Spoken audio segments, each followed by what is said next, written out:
Dear students, আজিৰ ভিডিঅ'ত আমি আলোচনা কৰিম অসম জাতীয় বিদ্যালয়ৰ অধীনত যিসকল ছাত্ৰ ছাত্ৰী অধ্যয়ন কৰি আছা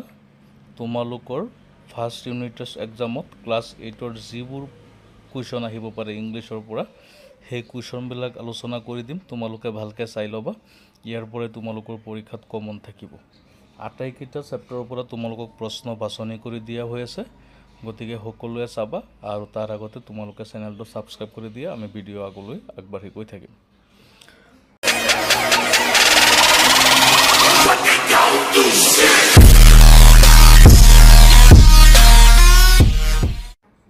তোমালোকৰ ফাৰ্ষ্ট লেছনটি হৈছে এছেন্স অফ এটিকেট।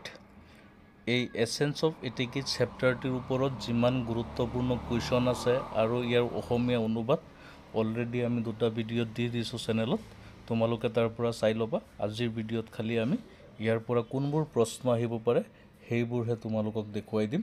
যদি কোনো প্ৰশ্নৰ উত্তৰ তোমালোকৰ তাত নাথাকে তেতিয়াহ'লে চেনেলত গৈ চাই ল'বা আৰু ভিডিঅ'ৰ শেষত লিংকো দি দিম। ইয়াৰ পৰা তোমালোকে চাব লাগিব এই 1 নম্বৰত যিবিলাক প্ৰশ্ন দিছে, বিশেষকৈ ধৰি লোৱা what is etiquette, A number. তাৰপিছত C number why is etiquette important, D number what does etiquette teach us, আৰু E number what are some of the important types of etiquette, F number what is self control, G number how does active listening help. ইয়াৰ পৰা কমপক্ষে তোমালোকৰ কাৰণে 3টা প্ৰশ্ন থাকিব। গতিকে এই 1 নম্বৰীয়া যিকেইটা প্ৰশ্ন আছে ইয়াৰ পৰা তোমালোকে ভালকৈ চাবা। তাৰপিছত 2 নম্বৰ আৰু 3 নম্বৰ এই দুটাৰ পৰা এটা কুৱেশ্যন তোমালোকৰ থাকিব। মোৰ বোধেৰে 3 নম্বৰ প্ৰশ্নটো, কিন্তু দুয়োটা শিকিবা, মিষ্টেক নকৰিবা, দুটাৰ পৰা এটা থাকিবই। তাৰপিছত 4 নম্বৰত যে তোমালোকক দিছে write whether the following statements are true or false, ইয়াৰ পৰা তোমালোকে চাবা। ইয়াৰ পৰা তোমালোকৰ দুটা থাকিব ট্ৰু ফল্ছ, ভালকৈ চাই ল'বা। বিশেষকৈ ধৰি লোৱা বি চি ডি এই 3টা চাবা, ট্ৰু হয় নে ফল্ছ হয় এইখিনি তোমালোকে চাব লাগিব।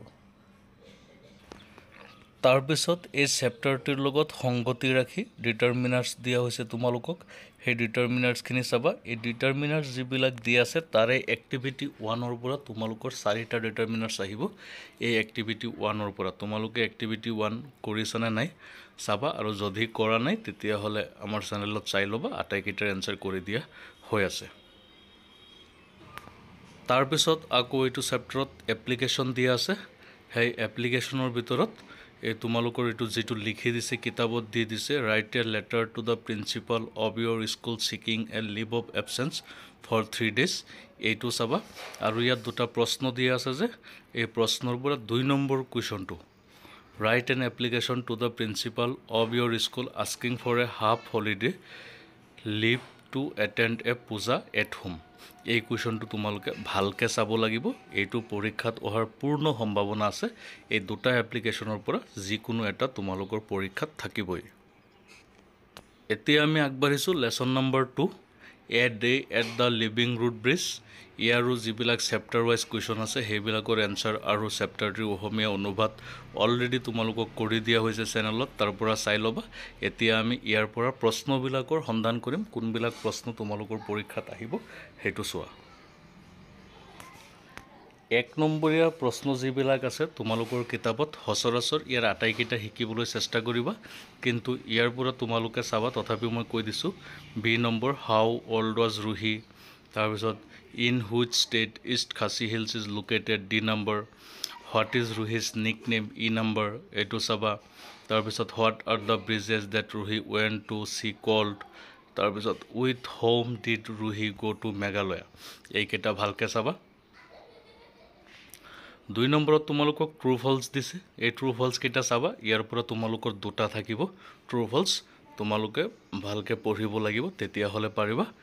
আৰু 3 নম্বৰত যে দিছে give brief answers to the following questions, এইখিনিৰ পৰা তোমালোকে বিশেষকৈ চাবা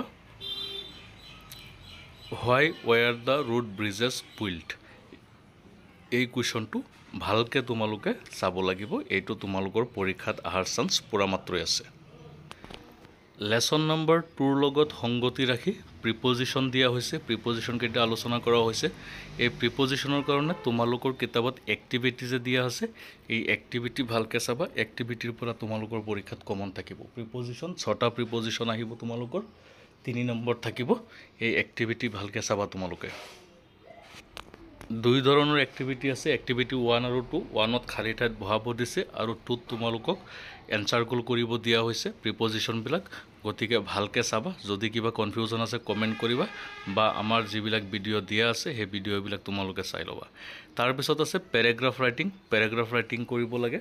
এই প্যাৰাগ্ৰাফ ৰাইটিং তোমালোকে বিষয়টো চাগে বুজি পাইছা স্কুলত পঢ়াইছে কোনো এটা টপিকস দিয়া থাকিব সেই টপিকসৰ ওপৰত তোমালোকে এটা প্যাৰাগ্ৰাফ লিখিব লাগিব আৰু ইয়াৰ পৰা তোমালোকে চাবলগীয়া প্যাৰাগ্ৰাফটো হৈছে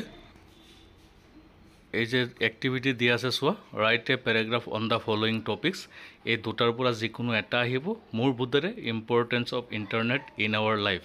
এইটো অহাৰ সম্ভাৱনা বহুত বেছি গতিকে সকলোৱে ভালকে চাবা আৰু যদি কাৰোবাৰ তাত নাথাকে তোমালোকে কমেন্ট কৰিবা মই দি দিয়া পিডিএফও আছে বা ভিডিও আছে লিংক দি দিয়াৰ ব্যৱস্থা কৰিম তোমালোকে কমেন্ট কৰিব লাগিব তাৰ পিছত আছে লেসন নম্বৰ 3 ইয়াত তোমালোকক এটা কবিতা দিয়া হৈছে এই কবিতাৰ পৰা তোমালোকৰ প্ৰশ্ন আহিব আৰু এই প্ৰশ্নবিলাক তোমালোকে ভালকে উত্তৰ কৰিব লাগিব ইয়াত প্ৰথমে তোমালোকে কবিতাটিৰ পৰা কবিৰ নাম শিকিবা ধুনিয়াকে কবিৰ নামটো শিকি লবা তাৰ পিছত 1 নম্বৰীয়া 4টা প্ৰশ্ন আছে ইয়াৰ পৰা বিহেকৈ তোমালোকে 4টা প্ৰশ্ন শিকিবা ইয়াৰ পৰা এটা প্ৰশ্ন আহিবই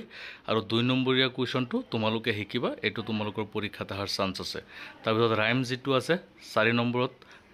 Write rhyming words of the following rhyming words ইয়াৰ পৰা দুটা আহিব তোমালোকে বহুত ধুনিয়াকে শিকিবা rhyming word কেটা কিতাপত দিয়া আছে বা কোৱেশ্চন আনসাৰ তোমালোকক লিখি দিয়া হৈছে বা যদিও দিয়া নাই তেতিয়া হলে আমাৰ চেনেলত গৈ ভিডিও চাই লবা আৰু ওয়াৰ্ড মিনিং যিবিলাক দিয়া আছে সাইডত ওয়াৰ্ড নোট তোমালোকে ওয়াৰ্ড নোট চাবা প্ৰতিটো চেপ্টাৰৰ পৰা তোমালোকৰ ওয়াৰ্ড নোট আহিব পৰীক্ষাত তাৰ পিছত এতিয়া আমি আহিছো লেসন নম্বৰ 4 গ্ৰান্ডফাদাৰ্স উইশ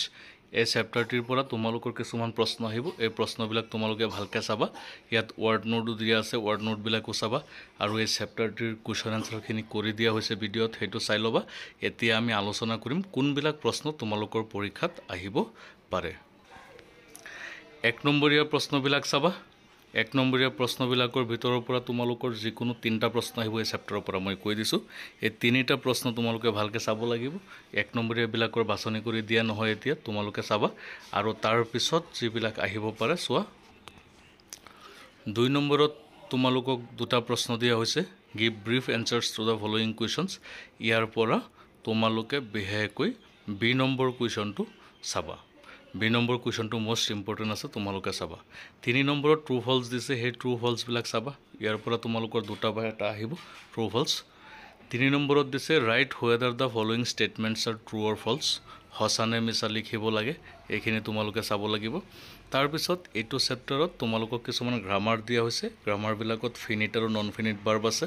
এইবিলাকৰ বিষয়ে ক্লাছত আলোচনা কৰিছেই চাগে ইয়াৰ এক্টিভিটি বিলাক চোৱা এই যে এক্টিভিটি দিয়া হৈছে activity 1 complete the following sentences using to infinitive or bare infinitive এইকেইটা তোমালোকে চাব লাগিব টু ইনফিনিটিভ আৰু বেয়াৰ ইনফিনিটিভ কোনে কি লিখিবা এই বিষয়ে ভিডিও দিয়া আছে তোমালোকে চাই লবা আৰু যদি এতিয়ালৈকে চোৱা নাই তোমালোকে চাবা লিংক দি দিয়া হ'ব তাৰ পিছত আছে এক্টিভিটি 2 ইয়াত তোমালোকক কৰিবলৈ দিয়া হৈছে fill in the blanks using the non finite forms of the verbs in the bracketত যিবিলাক verb দিছে এইবিলাকৰ non finite ইউজ কৰিব লাগে তোমালোকৰ পৰীক্ষাত ইয়াৰ পৰা আহিবই গ্যাৰান্টি আছে তোমালোকে ভালকে চাব লাগিব এক্টিভিটি 3 দিয়া আছে এক্টিভিটি 3 দিয়া হৈছে combine the following pairs of sentences এই যে বাক্যবিলাক দিয়া হৈছে এই বাক্যবিলাকক জোৰা দিব লাগে দুটা বাক্যক এটা কৰিব লাগে তোমালোকে কৰি লবা বা ভিডিও চাই লবা তোমালোকৰ কাৰণে সহজ হৈ যাব পৰীক্ষা আহি পাইছে যিহেতু গতিকে সময় বেছি নাই ভালকে চাবা তাৰ পিছত এই চেপ্টাৰত তোমালোকক দিয়া আছে ইনফৰ্মেল লেটাৰ এপ্লিকেশনৰ লগত তোমালোকৰ ওয়াৰ্ড দিয়া থাকিব ইয়াৰ পৰা যিকোনো এটা শিকিবা ইয়াত এটা দিয়া আছে আৰু দুটা তোমালোকক লিখিব দিছে হে দুটা তোমালোকে চাই লবা বিহেকৈ মোৰ বুদ্ধৰে তোমালোকে চাবা এই যে এক্টিভিটি 1 আৰু 2 যে দিছে এই দুটাৰ পৰা এটা আহিব তোমালোকে ভালকে চাব লাগিব এক্টিভিটি 1 ত দিয়া হৈছে write a letter to your parents giving information about your preparation for the annual examination বছৰেকীয়া পৰীক্ষাৰ প্ৰস্তুতি সম্পৰ্কে দেউতাকলৈ পিতৃ মাতৃলৈ এখন চিঠি লিখিব লাগে লিখিবা বা 2 নম্বৰত দিছে write a letter to your friend telling him her about a place of historic importance that you visited recently তুমি সদ্যহতে ভ্ৰমণ কৰা এখন ঐতিহাসিক ঠাইৰ বিষয়ে বৰ্ণনা কৰি বন্ধুলৈ চিঠি লিখিব লাগে এই দুটাৰ পৰা এটা তোমালোকৰ পৰীক্ষাত আহিব তাৰ পিছত আছে তোমালোকৰ ৰিভিজন টেষ্টটো তোমালোকে ভালকে চাব লাগিব ইয়াৰ পৰাই তোমালোকৰ পৰীক্ষাত গ্ৰামাৰ অহাৰ সম্ভাৱনা আছে প্ৰথমটো ডিটাৰমিনাৰ্ছ দিয়া আছে ডিটাৰমিনাৰ্ছবিলাক চাবা ৰিভিজন টেষ্ট সলভ কৰি দিয়া হৈছে আগতে ভিডিঅ'বিলাকত মই লিংক দি দিম এই ৰিভিজন টেষ্টবিলাক চাবা আৰু তাৰ পিছত আছে fill in the blanks with appropriate preposition খালী ঠাইত এপ্ৰপ্ৰিয়েট প্ৰিপজিশ্যন বহাব লাগে এইখিনি চাবা আৰু আছে এই আটাইবিলাকত এপ্ৰপ্ৰিয়েট প্ৰিপজিশ্যন বহাব দিছে এইবিলাক চাবা আৰু 3 নম্বৰত আছে identify the finite and non finite verbs in the following sentences and write them separately finite আৰু নন ফিনিট ভাৰ্ববিলাক তোমালোকে বিচাৰি উলিয়াই সেপাৰেটলি লিখিব লাগে এই গোটেইখিনি তোমালোকৰ পৰীক্ষাত আহিব এই এক্টিভিটি 3 পৰা গতিকে সকলোৱে এক্টিভিটি 3 ভালকে চাবা ইয়াৰ পৰা তোমালোকৰ পৰীক্ষাত কমন থাকিব আৰু বাকি সাবজেক্টবিলাকৰো প্ৰশ্ন কিছুমান বাছনি কৰি দিয়াৰ চেষ্টা কৰিম আজিৰ ভিডিঅ' ইমানখিনি ধন্যবাদ